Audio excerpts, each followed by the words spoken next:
പച്ചരിയോ ചോറോ അവിലോ ഒന്നും ചേർക്കാതെ നല്ല ടേസ്റ്റി ആയിട്ട് ഇഡ്ഡലിയും ദോശയൊക്കെ നമുക്ക് ഉണ്ടാക്കിയെടുക്കാം. അരിയാഹാരം കഴിക്കാൻ പറ്റാത്തവരൊക്കെ ഉണ്ടെങ്കിൽ അവർക്കും നല്ല ഹെൽത്തി ആൻഡ് ടേസ്റ്റി ആയിട്ട് ഇഡ്ഡലിയും ദോശയൊക്കെ കഴിക്കാം കേട്ടോ. അപ്പോൾ ഈ ഒരു വീഡിയോ കണ്ടുകൊണ്ടിരിക്കുന്ന സമയത്ത് നിങ്ങൾക്ക് ഇഷ്ടമാവുകയാണെങ്കിൽ ഒന്ന് ലൈക്ക് ചെയ്യാനും ഷെയർ ചെയ്യാനും സബ്സ്ക്രൈബ് ചെയ്ത് സപ്പോർട്ട് ചെയ്യാനും മറക്കരുത് കേട്ടോ. നമ്മൾ സാധാരണ ഇഡ്ഡലിയൊക്കെ ഉണ്ടാക്കുന്ന പോലെ തന്നെ നല്ല സോഫ്റ്റാണ്, അതുപോലെ കഴിക്കാനും നല്ല ടേസ്റ്റിയാണ് കേട്ടോ. അപ്പോൾ ഈ ഒരു മാവ് കൊണ്ട് നമ്മൾ ദോശ ഉണ്ടാക്കുകയാണെങ്കിൽ നല്ല ക്രിസ്പി ആയിട്ട് മുരുമുരാന്ന് നമുക്ക് ഉണ്ടാക്കിയെടുക്കാനും പറ്റും കേട്ടോ. അപ്പോൾ ഈ ഒരു വീഡിയോ എങ്ങനെയാണെന്ന് നമുക്ക് കണ്ടു നോക്കാം. അപ്പോൾ അതിനായിട്ട് നമ്മൾ ആദ്യം തന്നെ ഒരു ബൗൾ എടുത്തിട്ടുണ്ട്. അതിലേക്ക് നമ്മൾ ഈ ഒരു കപ്പിന് 1 കപ്പ് ചെറുപയർ പരിപ്പിട്ട് കൊടുക്കുന്നുണ്ട്. അപ്പോൾ ഇതുപോലെ കപ്പ് വേണമെന്നൊന്നുമില്ല കേട്ടോ, നമുക്ക് ഏതെങ്കിലും ഒരു ഗ്ലാസ്സിലോ അളവൊക്കെ എടുക്കാം. അതിനനുസരിച്ച് നിങ്ങൾ ഉഴുന്നെടുത്താൽ മതി കേട്ടോ. അപ്പോൾ ഞാൻ 1 കപ്പ് ചെറുപയർ പരിപ്പിന് 1/2 കപ്പിൽ താഴെ ഉഴുന്ന് പരിപ്പ് എടുത്തിട്ടുണ്ട്. ഞാൻ മുഴുവനായിട്ടുള്ള ഉഴുന്നാണ് കേട്ടോ ചേർക്കുന്നത്. അതിലേക്ക് തന്നെ 1 സ്പൂണ് ഉലുവ കൂടി ഇട്ട് കൊടുക്കുന്നുണ്ട്. ഉലുവ വേണ്ടാന്നുള്ളവർക്ക് ഒഴിവാക്കാം കേട്ടോ. ഇനി നമുക്ക് നന്നായിട്ട് ഇതൊന്ന് കഴുകിയെടുക്കാം. അപ്പോൾ ഞാൻ നന്നായിട്ട് കഴുകിയെടുത്തതിന് ശേഷമാണ് വെള്ളം ഒഴിച്ച് വെക്കുന്നത് കേട്ടോ. അപ്പോൾ നമുക്ക് ഈ ഒരു വെള്ളത്തിൽ തന്നെ അരച്ചെടുക്കാനും പറ്റും. അപ്പോൾ ഒരു 3 മണിക്കൂറാണ് നമ്മൾ കുതിരാനായിട്ട് വെക്കേണ്ടത് കേട്ടോ. അപ്പോൾ 3 മണിക്കൂർ കഴിഞ്ഞിട്ടുണ്ട്. ഇത് നന്നായിട്ട് കുതിർന്ന് കിട്ടിയിട്ടുണ്ട് കേട്ടോ. അപ്പോൾ മാക്സിമം ഒരു 3 മണിക്കൂർ വെച്ചാൽ മതി, കൂടുതൽ സമയം വെക്കേണ്ട ആവശ്യമില്ല കേട്ടോ. ഇനി നമുക്കിത് അരച്ചെടുക്കാം. അപ്പോൾ ഞാൻ മിക്സിയുടെ ജാറിലേക്ക് ഇട്ട് കൊടുക്കുന്നുണ്ട്. അപ്പോൾ പകുതി പകുതിയായിട്ടാണ് കേട്ടോ അരച്ചെടുക്കുന്നത്. അപ്പോൾ ആദ്യം ഒരു ബാച്ച് ഇടാം. അപ്പോൾ ഇതിലേക്ക് അതിൻ്റെ വെള്ളം തന്നെ കുറച്ച് ഒഴിച്ച് കൊടുത്തിട്ടുണ്ട്. ഇനി നമുക്ക് നന്നായിട്ട് അരച്ചെടുക്കാം. അപ്പോൾ നമ്മൾ അരി അരച്ചെടുക്കുന്ന പോലെയല്ല കേട്ടോ, പെട്ടെന്ന് തന്നെ അരഞ്ഞ് കിട്ടും. അപ്പോൾ ഇതിപ്പോൾ നന്നായിട്ട് അരച്ചെടുത്തിട്ടുണ്ട്. ഇനി നമുക്കിതൊരു പാത്രത്തിലേക്ക് മാറ്റി കൊടുക്കാം. അപ്പോൾ ഇഡ്ഡലി ഉണ്ടാക്കിയെടുക്കുന്നതുകൊണ്ട് തന്നെ നമ്മൾ അരച്ചെടുക്കുന്ന സമയത്ത് ഒരുപാട് വെള്ളം ഒഴിക്കരുത്, നോക്കിയിട്ട് വേണം ഒഴിച്ച് കൊടുക്കാനായിട്ട് കേട്ടോ. അപ്പോൾ നമ്മൾ അരച്ചെടുത്ത ഈ ഒരു മാവ് നമ്മളൊരു പാത്രത്തിലേക്ക് ഇതുപോലെ ഒഴിച്ച് കൊടുക്കുന്നുണ്ട്. ഇനി നമുക്ക് ബാക്കിയിരിക്കുന്നതും ഇതുപോലെ തന്നെ അരച്ചെടുക്കാം കേട്ടോ. അപ്പോൾ ഞാൻ മുഴുവനായിട്ടും വെള്ളം ഒഴിച്ച് കൊടുത്തിട്ടില്ല, നമ്മൾ ഒഴിച്ച വെള്ളത്തിൽ നിന്ന് കുറച്ച് ഞാനിവിടെ മാറ്റി വെച്ചിട്ടുണ്ട് കേട്ടോ. എന്നിട്ടാണ് ഞാനിതുപോലെ അരച്ചെടുത്തിട്ടുള്ളത്. അപ്പോൾ ഇത് അരച്ചെടുക്കാനായിട്ട് അധികം വെള്ളത്തിൻ്റെ ആവശ്യമില്ല കേട്ടോ. അപ്പോൾ അതായതും ഞാൻ അരച്ചെടുത്തിട്ടുണ്ട്. ഇനി നമുക്കിത് ഈ ഒരു മാവിലേക്ക് ഒഴിച്ച് കൊടുക്കുന്നുണ്ട്. അപ്പോൾ നല്ല സിൽക്കി ആയിട്ടുള്ള മാവാണ് കേട്ടോ. നമ്മൾ അരിയൊന്നും ചേർക്കാതെയല്ല അരച്ചെടുത്തിട്ടുള്ളത്. നമ്മൾ സാധാരണ അരിയൊക്കെ അരച്ചെടുക്കുന്നതിനേക്കാൾ എത്രയോ ഈസി ആയിട്ട് നമുക്കിത് അരച്ചെടുക്കാനും പറ്റും കേട്ടോ. ഇനി നമുക്കിതിലേക്ക് ആവശ്യത്തിന് ഉപ്പിട്ട് കൊടുക്കാം.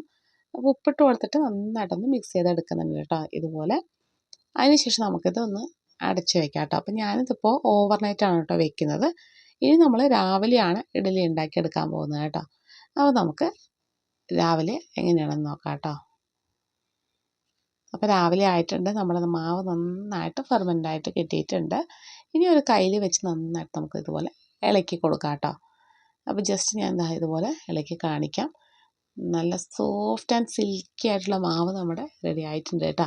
ഇനി നിങ്ങൾക്ക് കുറച്ച് കട്ടിയായിട്ട് തോന്നുകയാണെങ്കിൽ കുറച്ച് വെള്ളം ഒഴിച്ചിട്ട് ഒന്ന് മിക്സ് ചെയ്തെടുക്കാം. കുറച്ച് കയ്യിൽ വെച്ച് നന്നായിട്ട് ഇളക്കി എടുക്കുമ്പോഴേക്കും തന്നെ നമുക്ക് ഈ ഒരു മാവ് കുറച്ചൊന്ന് താന്ന് കിട്ടും കേട്ടോ.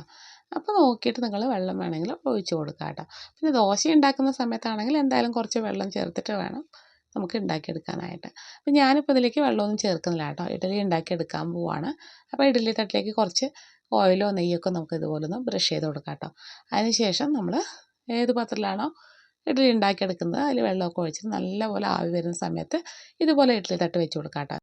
ഇനി നമുക്കിതിലേക്ക് മാവ് ഒഴിച്ച് കൊടുക്കാം. അപ്പോൾ ഞാൻ 2 തട്ട് വെക്കുന്നുണ്ട് കേട്ടോ. എന്നിട്ട് നമുക്ക് മുഴുവനായിട്ട് മാവ് ഒഴിച്ച് കൊടുത്തതിന് ശേഷം ഇതൊന്ന് അടച്ച് വയ്ക്കാം.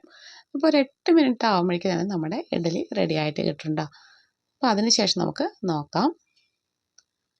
അപ്പോൾ നമ്മുടെ ഇഡ്ഡലി ഇതാ റെഡി ആയിട്ടുണ്ട്. ഇനി നമുക്ക് എടുത്തിട്ട് ഒന്ന് തണുക്കാനായിട്ട് മാറ്റി വയ്ക്കാം കേട്ടോ. അപ്പോൾ ഇതുപോലെ ഒരു സ്ക്യൂർ വെച്ചിട്ടോ ഒരു സ്പൂൺ വെച്ചിട്ടൊക്കെ നമുക്കൊന്ന് കുത്തി നോക്കാവുന്നതാണ് കേട്ടോ. ആയിട്ടില്ലെങ്കിൽ 1-2 മിനിറ്റ് കൂടി നിങ്ങൾക്ക് വെക്കാവുന്നതാണ്. ഇതിപ്പോൾ റെഡി ആയിട്ടുണ്ട്. ഇത് നല്ലതുപോലെ തണുക്കാനായിട്ട് ഞാനൊന്ന് മാറ്റി വെച്ചിട്ടുണ്ട് കേട്ടോ. അപ്പോൾ തണുത്ത് വന്നതിന് ശേഷം നമുക്കൊരു സ്പൂൺ കൊണ്ട് ഇതെടുക്കാം. നല്ല സോഫ്റ്റ് ആയിട്ടുള്ള ഇഡ്ഡലിയാണ് കേട്ടോ. അതുപോലെ തന്നെ നല്ല ടേസ്റ്റും ഉണ്ട് കഴിക്കാനായിട്ട്.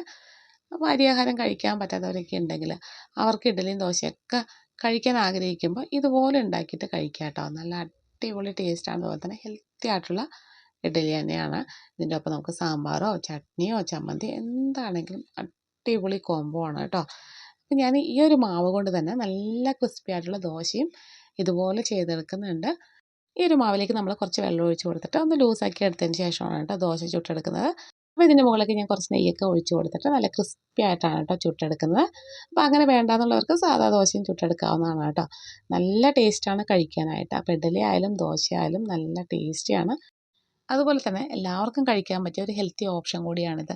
അരിയാഹാരം കഴിക്കാൻ പറ്റാത്തവരൊക്കെ ഉണ്ടെങ്കിൽ അവർക്ക് ഇഡ്ഡലിയോ ദോശയൊക്കെ ഒന്ന് കഴിക്കണം തോന്നുകയാണെങ്കിൽ ഇതുപോലെ ചെയ്ത് കഴിക്കാവുന്നതാണ് കേട്ടോ. നല്ല അടിപൊളി ടേസ്റ്റുമാണ്. അപ്പോൾ തീർച്ചയായിട്ടും എല്ലാവരും ഒന്ന് ട്രൈ ചെയ്ത് നോക്കണേ. എന്നിട്ട് നിങ്ങളുടെ ഫീഡ്ബാക്ക് അറിയിക്കാൻ മറക്കരുത്. ഇതുപോലത്തെ ഹെൽത്തി ആയിട്ടുള്ള നല്ല നല്ല റെസിപ്പീസായിട്ട് നമുക്ക് വീണ്ടും കാണാം. Thank you.